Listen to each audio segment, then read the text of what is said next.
Something for me. What is it? A letter, requesting your presence in the southwest. A village called Athelney.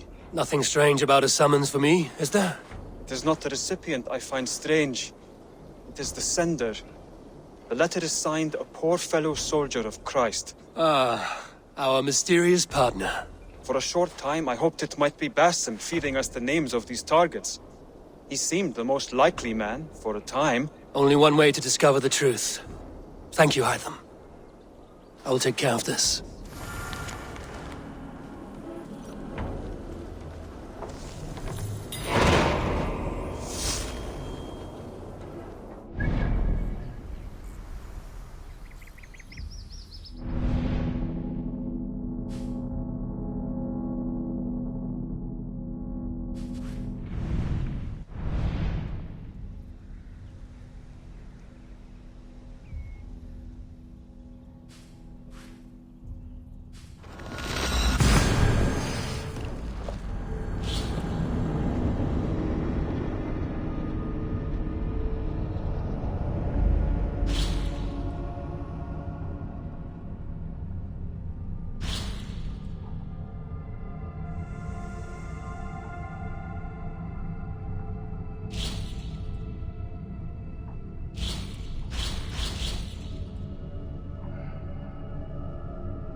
This area is off limits. All right.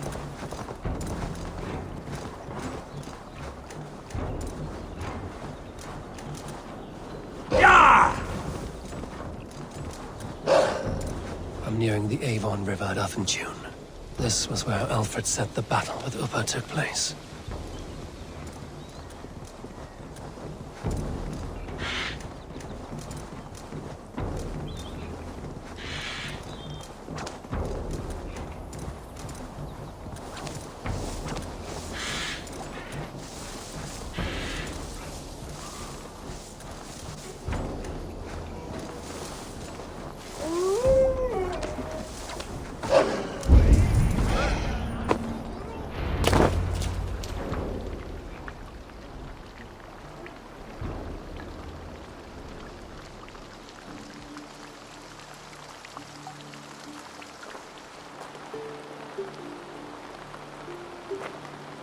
All right there? Yes, hello. I do not mean to intrude, but I am looking for someone. And who would that be then? I do not know exactly. Well, that'd be why you ain't found him. But you're free to pass the time just here if you like. Thank you.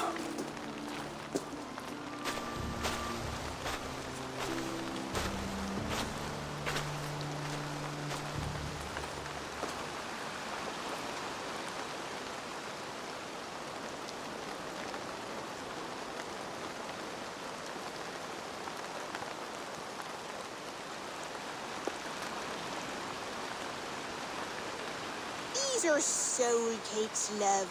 Do you know soul cakes? I do. I enjoy them. They're small things, size of a lumpy fist, so they'll bake fast. Keep your eyes sharp. And the butter, do I baste them? No need, love. We'll leave the butter for mealtime. I look forward to it. Right then. I'll leave you to this. If you need me, I'll be doing the washing up next door. Quite a step down from your former work, Lord. As their guest, I volunteer to help with the daily chores. They offer me a bed. I tend the cakes. Do they not feel strange giving orders to their king? Or do they know? That knowledge would benefit no one. I read your message. You went through a great deal of trouble to obscure yourself as this poor soldier of Christ. As I remember, you even sent yourself one of these letters in Winchester. A clever touch. The Order wanted me dead. I had to be careful. You said you knew nothing about the Order then. Pled ignorance. But you knew everything. Their names, their schemes. Would you join me for a walk? You look well, Eivor. I am. Wars have ended, and my settlement thrives. The wars have not ended. You have simply stopped fighting. But men are brewing plots in mead halls and bedrooms. You will see. And how are you, Alfred? Getting used to the idea of being unremarkable? I am well. Better than I expected. In this exile, I have found a somewhat nourishing peace. Each morning, I am awakened by the sun and growling cormorants. I bathe in the chilly water of the marsh. I eat from shrubs and drink from buckets. It is a good life. Simple. Blessed. I've never been so far west. I find it quite peaceful here. Calming. I have traveled a long way to hear one name, Alfred. Who is the Order's Grand Magister? Tell your shadowy friends that England is swept clean. Your work is done. You? Grand Magister was not a title I desired. It passed to me on the death of my brother. From my father before him. Defilers of God's majesty and grandeur. I was their master, and I loathed them. With Goodwin, I set a plan in motion to destroy the Order from within. But my troubles with the Danes delayed that plan. But your trouble with this Dane is what led to their demise.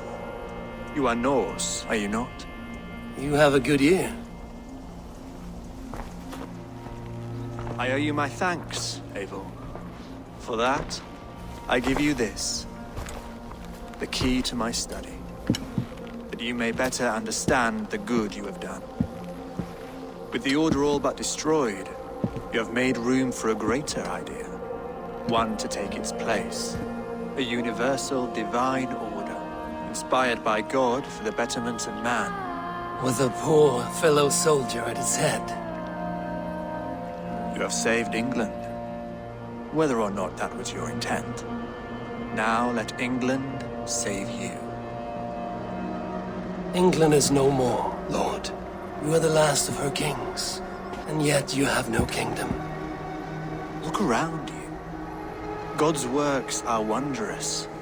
They cannot be ignored, nor resisted. In time, all those who accept God will flourish, and all those who defy him will fall away. Should you remain in England, you too will one day be her subject. Oh, bloody crumbs! The cakes are burned. Where is that man? Young man, where have you gone? Damn. That may have earned me a night of washing linens.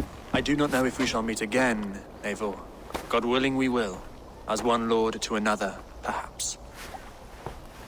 I'm coming, my lady. I'm here.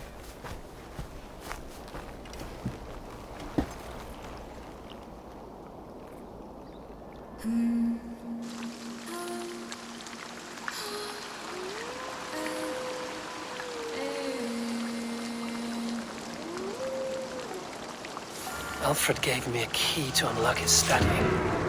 Somewhere in Winchester. Dear, oh dear, look at them little balls of soot. Good lady, forgive me. I was lost in thought.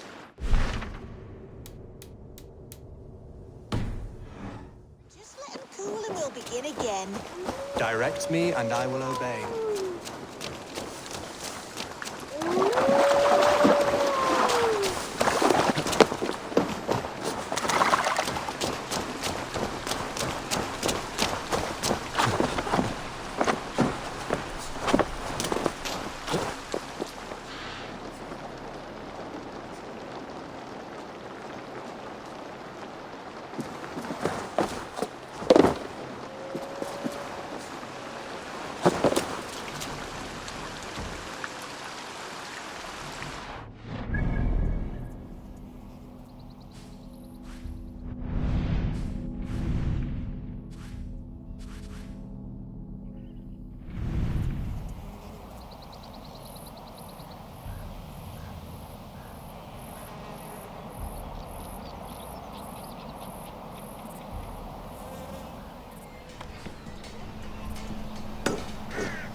should talk to Hytham about my next targets.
This is it, Alfred's study. What secrets has he kept hidden away?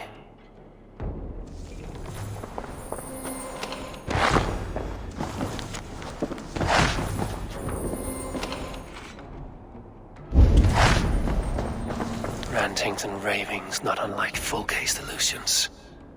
Is there more to all this than I understand?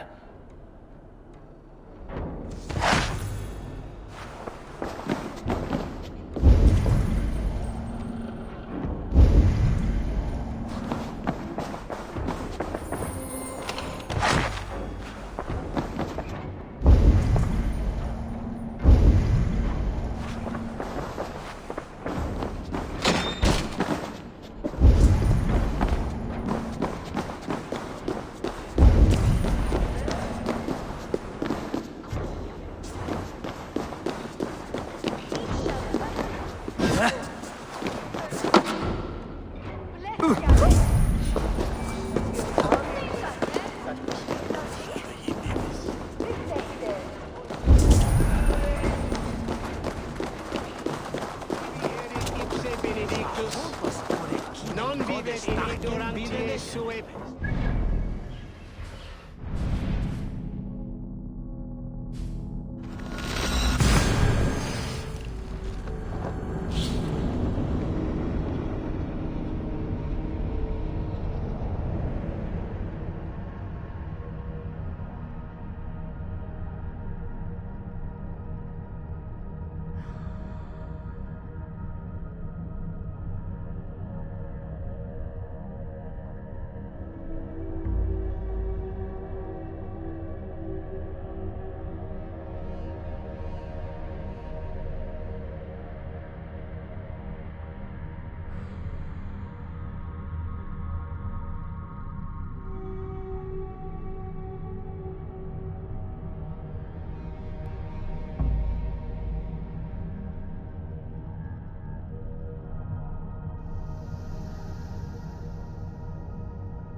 your time.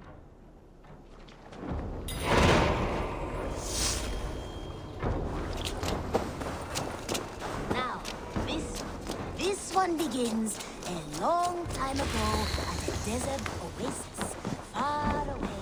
A place of... Eivor, did Basim contact you in Norway? He said he would be joining you. Yet here you are, and I have no word from him. Hytham, this will be hard to hear, but Basim attacked us in Norway. Vengeance for some transgression of ours, imagined or real. You mean you slew him yourself? Sigurd and I, together. I know this comes as a... I do not understand. Why would he do such a thing? He loved Sigurd, he loved you. I do not understand it myself. Perhaps one day we can speak about this with more clarity. But for now, I am deeply sorry. Here you are, Hytham. The last of the Order's sigils. You will find King Alfred's among them. King Alfred? Did our poor fellow soldier lead you to his hiding place? He did, for they were one and the same. Our poor fellow soldier of Christ was the Grand Magister of the Order of the Ancients. He turned on his own order. Fascinating. Not turned so much as trampled. His devotion to Christ and what he calls a universal order set him against them from the start. With all sincerity, he loathed the title and the duty he had inherited, and wished them destroyed. Wonderful. With his abdication, the last stronghold of the Order has been dismantled. All that remain are scraps here and there. And you, Eivor. Now that you have seen our enemy and you understand our cause, I wonder if you would join us. Become a hidden one. Was this your ultimate goal, Hytham? A trial by fire? It is a kind offer, but I do not believe we fight for quite the same cause. Your creed demands that you keep your triumphs hidden. I prefer my glory to be in plain view for all to see. If I taught you our creed, if you spent time with it, it could open your mind to another view. Another view is always welcome. But to live without celebrating one's glory and honor and achievements is not a life for me. But know this. I would give my life in a moment for those I love and who love me in return. All here.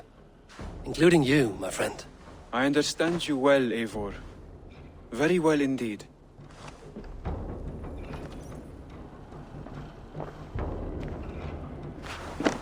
Now, this one begins a long time ago at a desert oasis, far...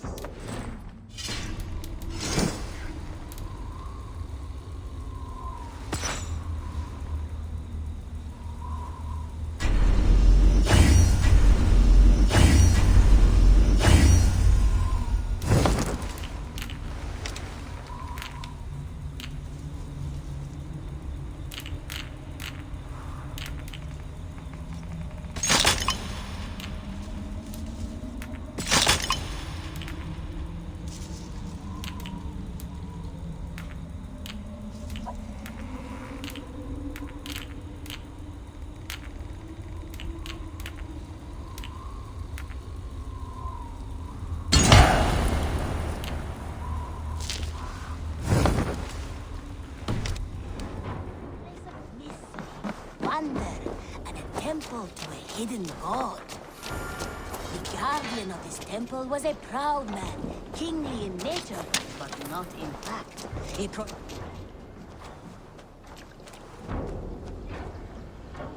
Eivor, good to see you.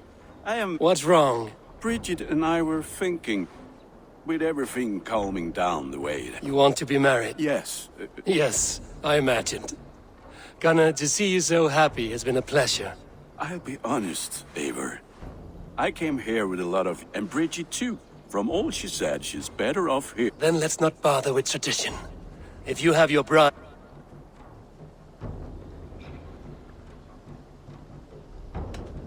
About you and Bridget.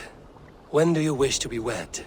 The sooner I can make her my wife, the happier I will be. But we are fine to wait until everything has settled here. Enough waiting. Cool your forge and cover your anvil. Let's get you married. Wonderful. Shall we gather everyone? Gather your wife and your...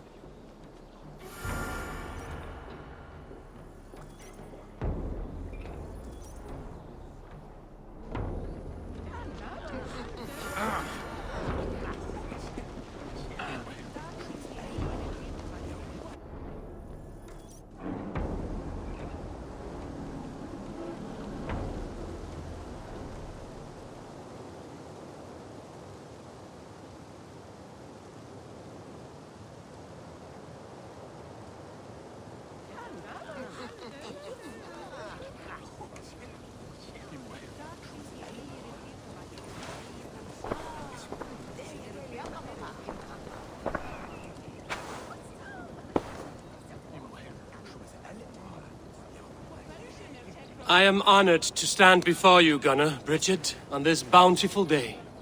To celebrate the strength of your bond and to see you wed. I am in witness of a love that inspires and empowers. I invite you now to speak your vows. To you, my darling Bridget, I offer this blade, forged in flames that burn as brightly as my heart does for you.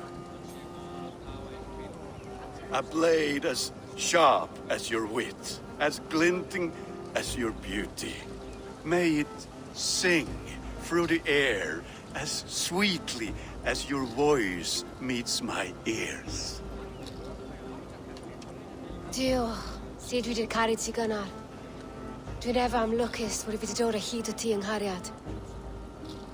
And I, you, I give you my soul. Hyd fi wedi breuddwydio am ffwtio'n hun, ond dim mount o sgrau. Tiw'r enaid fel... Such poetry. Let us hedfan efo'n gilydd, tra bywyd and beyond. I offer you this ring. And take your... And I gwisgo fe fel... This is the greatest... With our couple now bonded in...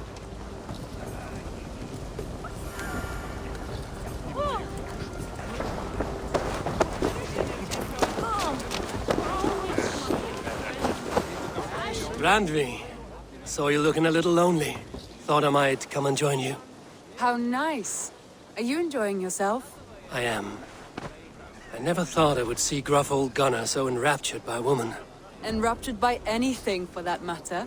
He's a hard one to read, but I am pleased for him, and for this day of rest and respite. After everything, a few days of feasting will do the people some good. They need this. They do. Will you walk with me? Anywhere. Lead on. Something has been on my mind for some time. I am no seer, but I foresaw this day long ago. Not Gunnar's marriage, but our situation. Our success. How do you mean our success? I mean to say that I saw our settlement flourishing, through our victories in war and in diplomacy. And from the day we set out from Norway, I knew that you would make a fitter leader than Sigurd. It was never in his character to lead. It was always within yours. I see. Do you? You might have warned me. You would not have listened. Fair. I do hope you see it now, in all that you have done for us. Randvi, you and the people here have done more for me than I could ever repay. I am honored by your faith in me, and your confidence. As I am honored by your friendship. And I by yours. Eivor, I want you to know that Sigurd and I are... We are severing the bonds of our marriage.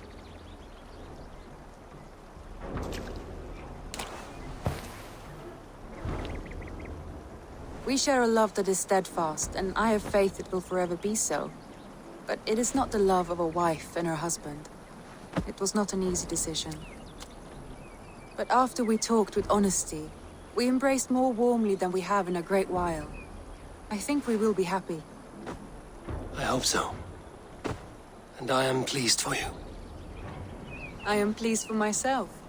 Sigurd's desires are bigger than any man or woman can offer. He longs for something more. And what about you? What are you looking for? I have all I need right here. With you. With our people.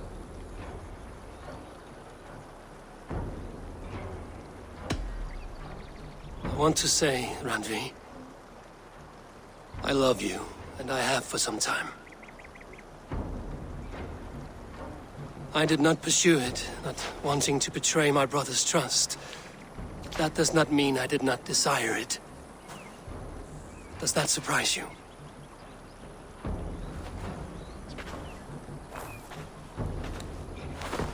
Gods, I worried you saw me as a woman starved for the affection of her husband. That it was loneliness driving me. But it was you, Eivor. Only you. Randvi, without you...